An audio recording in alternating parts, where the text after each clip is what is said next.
Our first speaker today is the founder and CEO of an extraordinary company called MacRebur.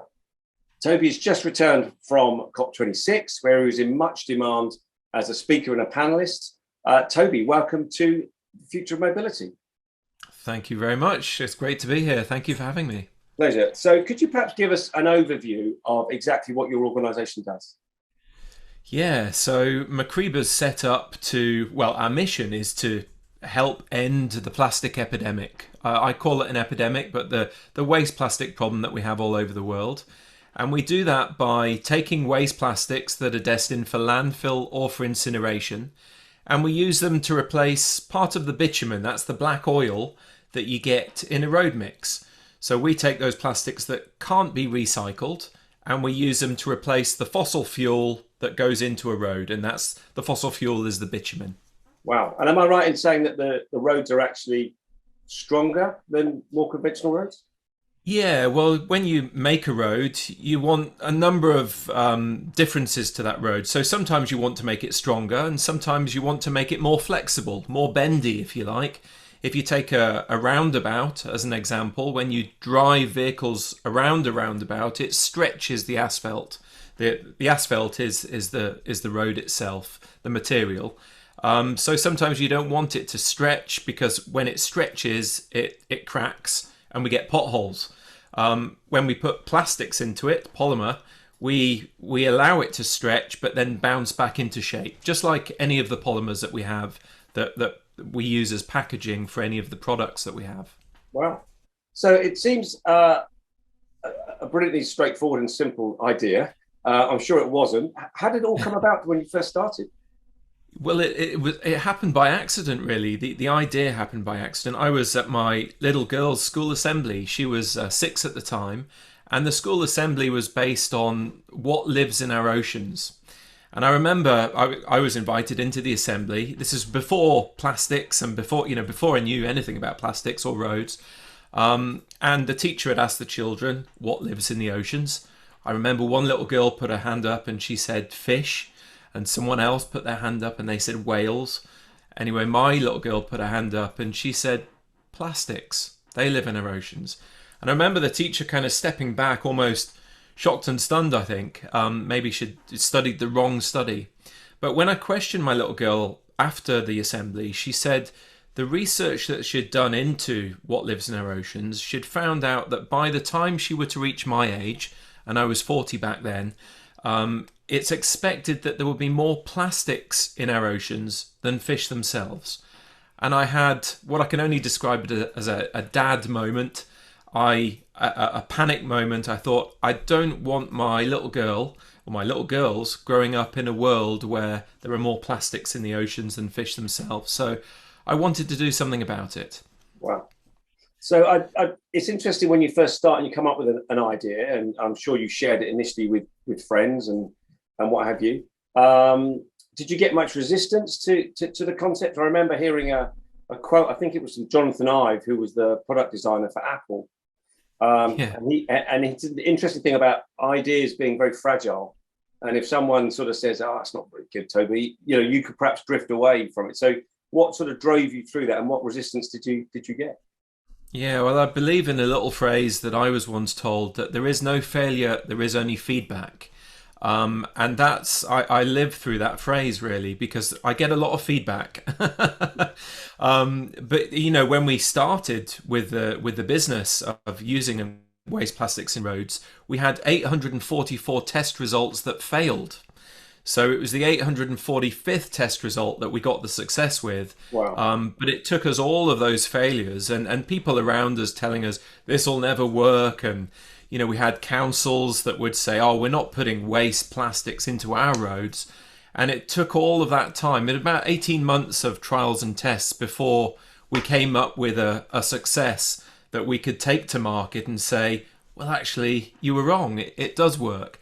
So sometimes persistence is always there, but also listening to what I used to see as perceived failure, but see it as feedback. If it's not working, then there's always a way around it or over it. This is what entrepreneurs really live by, this mindset that there is always a way to achieve the things that we want to achieve. Wow. So, so if we can jump forward a little bit from your garage, as it were, Yeah. I'm sure you've got processing plants around the world. How do you gather the raw material now? How does that process work? Yeah, well, all of our waste plastics are locally sourced. So, and by locally, we mean by county. So, if we're putting roads down in Cumbria, it would be Cumbria's waste that we would use in local roads. And we have manufacturing plants now based all over the world. In fact, we have roads down in over 33 countries now. So, I think the last count, it was 35 countries. So, but it's important to us that we're not moving plastic around different countries or shipping it abroad. That doesn't make any sense to us. Every country around the world, in fact every county and every city, and in fact every town, has the problem of what to do with those waste plastics. Wow, So as quickly as we can, we attempt to be as local as we possibly can be. brilliant. So, how many countries does MacRebur operate in terms of your staff? Are they spread far and wide? And Yeah, so we have 5 factories now set up around the world, and we are in now. Last count was 35 different countries.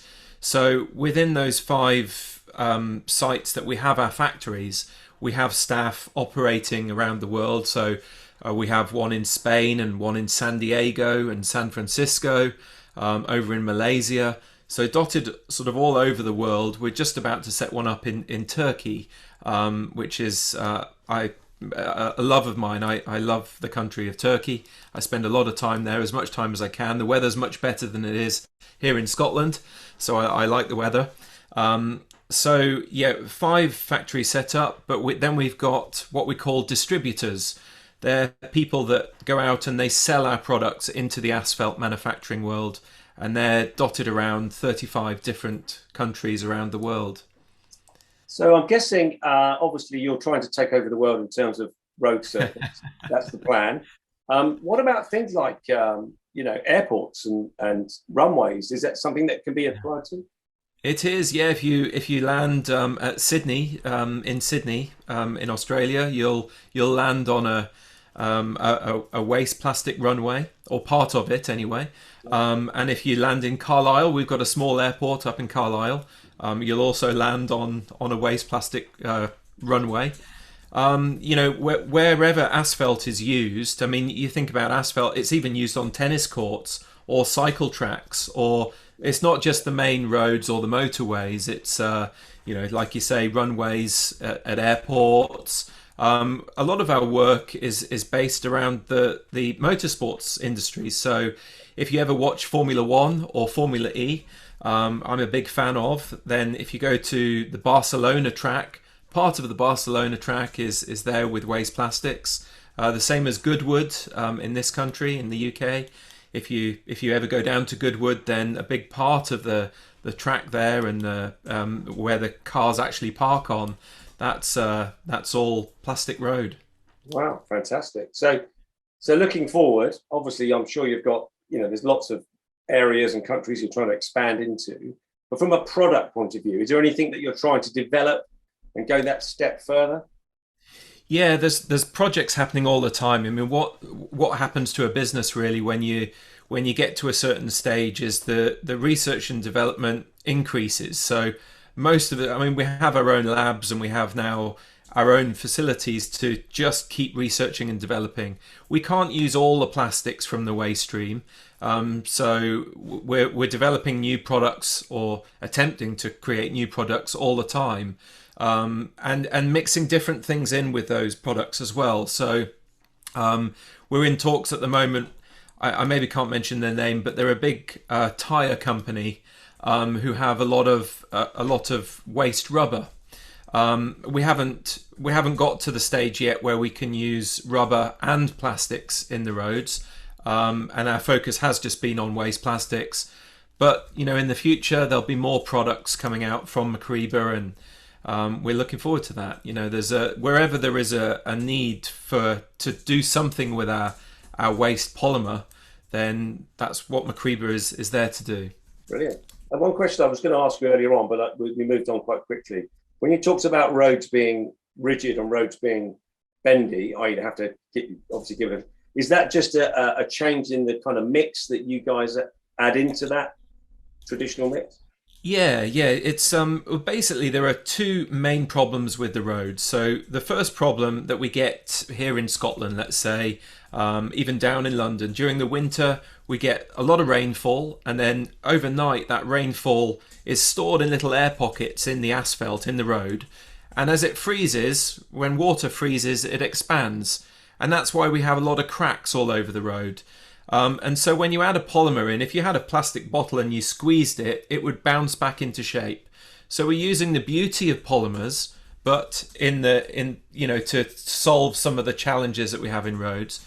Whereas if you go to hot countries like Saudi Arabia, Bahrain, the GCC countries, you have the opposite problem to the cracking. You have what we call rutting. So that's where, I don't know if you've ever driven around the States or been in a car when you're in the States. Sometimes your wheel can get in a sort of track, and that's because the bitumen has melted, and we drive vehicles over it, heavier vehicles now than we've ever had. That melts and forms a rut in the road, and as we drive over that rut, we get, it soon forms a pothole. So when you add polymer in, you can make the road effectively stronger and therefore reduce the rutting. So it just depends on where in the world we are, depends on what mix of plastics that we would use to create the various products that we have. Sure. Well, if you don't mind, I'm going to sort of hand over to you a little bit now. I mentioned that you've just come back from COP26, one of the few people on the planet that sort of saw it from the other side, if you like.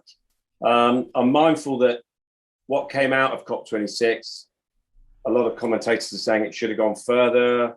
It's a good start, but perhaps it could have gone a wee bit further. But I'm intrigued to know, A, how you got involved, but also what happened while you were there and what people did you meet, basically. So, yeah, over to you. Yeah, there were lots of people there, lots of politicians, lots of people like myself who were invited in to speak at various events or attend various events to see what in the world is going on. It was listening to various differences. There was lots of innovation there, which I was really pleased with, because I think in a green business, an environmental business, up until now, we haven't really had much of a voice. To be honest, it's the fossil fuel companies, whose names I won't mention, but they have a much bigger voice than we've had, and I think the perception is that we need to rely on those fossil fuels. And I tend to disagree with that option. I don't believe that we need to rely on those fossil fuels. And that's perhaps why some people are saying that we didn't go far enough with COP26 anyway. But I think there are three parts to changing the world in the ways that green businesses like ours wish to. I think the first is we need the policy that the politicians create to catch up with the innovation that's already here. So where we've always struggled is where, because the roads have been built in the same way for the last 100 years. So nothing's changed. They've built them in the last 100 years, but if you look at the vehicles that drive on them, they've changed quite considerably.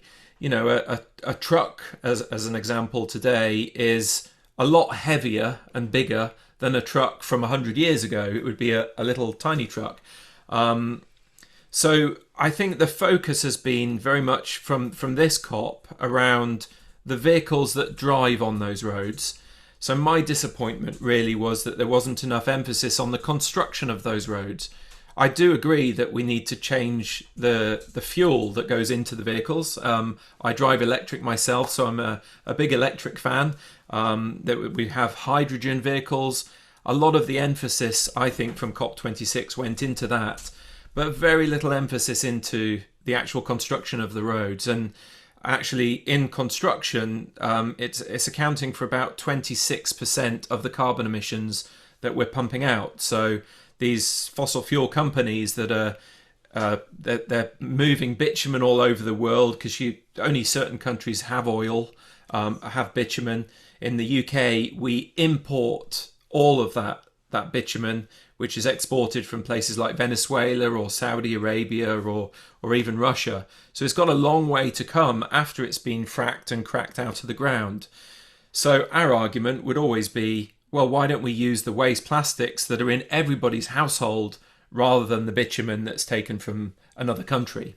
Having said that, there are three parts to it. So maybe the policy isn't yet catching up with where we need it to be. But the middle category is where the innovation comes in. And looking around COP and meeting with various different businesses, the innovation is here. There are as young as 15, 16-year-olds were there with their innovation.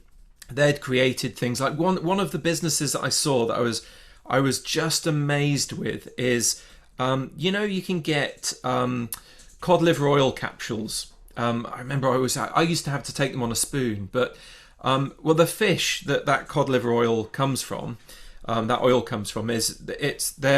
fish that you need a great deal of fish in order to be able to produce just even one little tablet. And of course we've got fishing problems. The fish are declining in the seas. So this one young team had created the same effects that you get, or the same benefits that you get from a cod liver oil tablet, but by growing algae in their bedrooms. And I don't just mean the old yogurt pots that, or pots of things that they haven't cleaned up. I mean, they've got these trays of algae that they're growing that have the same benefits as taking one cod liver oil. And they reckon that they could grow this algae anywhere in the world in any climate. So one way to help with the fish challenge, the oceans declining in fish. Another business that I saw there, another innovation was they had, you get the sort of tidal power and you get wind power. Well, all throughout our oceans, there's these large plants, they're called kelp, that grow in the oceans. And because the oceans are moving in and out all the time with the tides, the kelp is constantly moving, it's never still. And they'd managed to attach probes to kelp plants. As it moves, it creates a kinetic energy that they're able to harness and store in batteries. I thought things like that, we are really there with innovation. We just need that policy to catch up. Yeah. And then the third element that I think I think needs more work from events like COP are things like we need to educate people more so into what it is that they're buying. I don't think enough of us know enough about what we're buying. We're buying.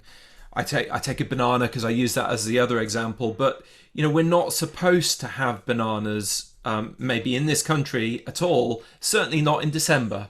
We're supposed to have products and goods, food goods that we can grow in this country. And if we were to shop more locally, we would reduce carbon emissions because we don't need to then import all of these goods from abroad. You look at salads and things like that. If you look at a bag of salad, most of it comes from places like New Zealand or Bulgaria. Well, we've got the climate here in the UK to grow our own salads. So I think becoming more local and more educated in what we are buying, and not buying bananas that are wrapped in plastic or plastic one-off goods that we're going to throw away as soon as we've used it, will have a bigger impact, I think, on reducing carbon emissions than just listening to our world leaders who are maybe not quite there yet with their policy making. Sure. So from our side, we do a lot better in countries that are developing rather than countries that are developed, because the policy, like I was saying, for the roads in this country has been stable for the last 100 years. When we go to places like Turkey or India, they are developing those policies from today and therefore much more eager to go green rather than to stick to what they've always done. If you always do what you've always done, you'll always get the same results, as the saying goes. Yeah. And so, that was my sort of take from COP. I met with various, fantastic entrepreneurs. They're the people that really interest me more. Those that take the idea of a problem and they come up with solutions for that problem. I think that's where it's really at. Yeah. The politicians that I met, to be 100% honest, I wasn't that inspired by. But it's maybe just my way of thinking, and hopefully that policy change will come in to free us up as environmental businesses to do more, because Yeah. we're out there, the innovation's there, and we've got great thinkers, probably like your audience, that think up ideas all the time. And I think it's all about, if there's the positive message to come from COP is those great ideas are getting more of a platform now. So if you've got an idea, get out there and tell everyone about it, and get, take some action. I think that's what we need. We need action today. We don't need action in 10 years' time. It's too late. Fantastic. Well, Toby, thank you so much for your time. I know you've been very busy, so I do appreciate you having to slot us in. So all the very best for the future. And I look forward to driving or landing on one of your roads shortly. Yeah, absolutely. Thank you for having me. No problem. Take care. Thank you. Bye-bye.